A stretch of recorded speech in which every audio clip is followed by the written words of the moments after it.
Assalamualaikum warahmatullahi wabarakatuh. Perkenalkan, kami dari kelompok 9 akan mempresentasikan analisis kasus psikologi komunikasi dengan judul Overthinking Akibat Pesan yang Lama Dibalas. Di era digital seperti sekarang, komunikasi sudah banyak berpindah ke media daring. Salah satunya WhatsApp. WhatsApp merupakan aplikasi pesan instan berbasis teks yang sangat populer di masyarakat karena mudah, cepat, dan praktis. Namun, komunikasi berbasis teks memiliki kelemahan. Tidak ada ekspresi wajah, tidak ada intonasi suara, dan tidak ada bahasa tubuh. Akibatnya, interpretasi pesan sangat dipengaruhi oleh persepsi, emosi, dan kondisi psikologis penerima pesan. Salah satu fenomena yang sering muncul adalah overthinking saat pesan tidak segera dibalas. Overthinking dapat memunculkan kecemasan, salah tafsir, dan konflik kecil yang sebenarnya tidak perlu terjadi.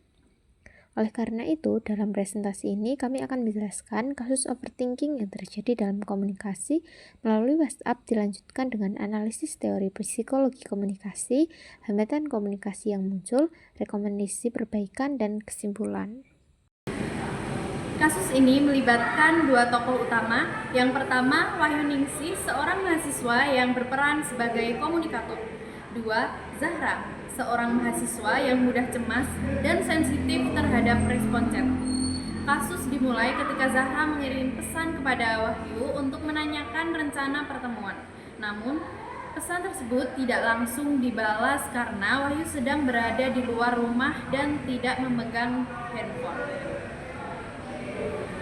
Saat menunggu balasan, Zahra membuka Instagram dan melihat story Wahyu yang sedang makan bersama teman-teman kampus.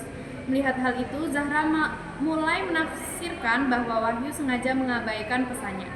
Zahra mulai overthinking dan melakukan self-talk negatif seperti dia marahkah? Aku ganggu kali ya? Dan dia lebih memilih teman daripada aku.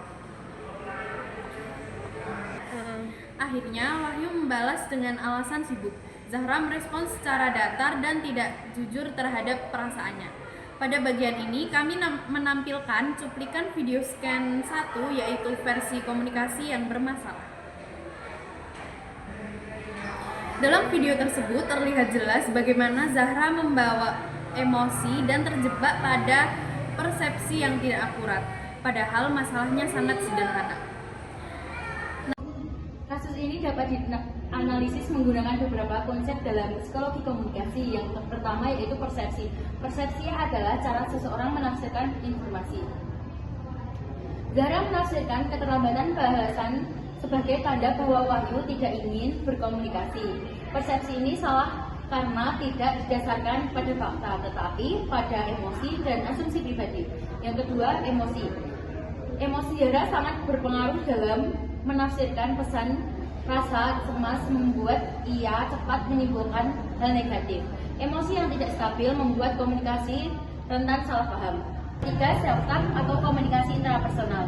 Self-talk negatif muncul ketika Zahra mulai berpikir, dia marah nggak ya? Aku ganggu nggak ya? Dia nggak peduli sama aku. Self-talk negatif ini memperburuk emosi dan memperkuat persepsi salah. Namun dalam waktu versi perbaikan, Zahra belajar melakukan self-talk positif seperti mungkin dia sibuk, tidak semua orang memegang HP setiap saat. Self-talk positif membuat Zahra lebih tenang dan berpikir rasional. Keempat, hambatan komunikasi. Kasus ini mengandung beberapa hambatan. Yang pertama, psikologis, overthinking dan kecemasan, hambatan persepsi, salah menafsirkan story. Yang ketiga, hambatan emosional. Emosi mempengaruhi cara Zahra membalas pesan. Yang selanjutnya, hambatan media. Zahra tidak memiliki nada, suara, ekspresi wajah, dan bahasa tubuh.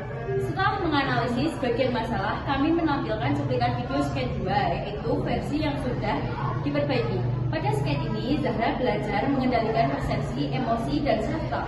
Hasilnya, komunikasi menjadi lebih hangat, jujur, dan tidak ada kesalahpahaman.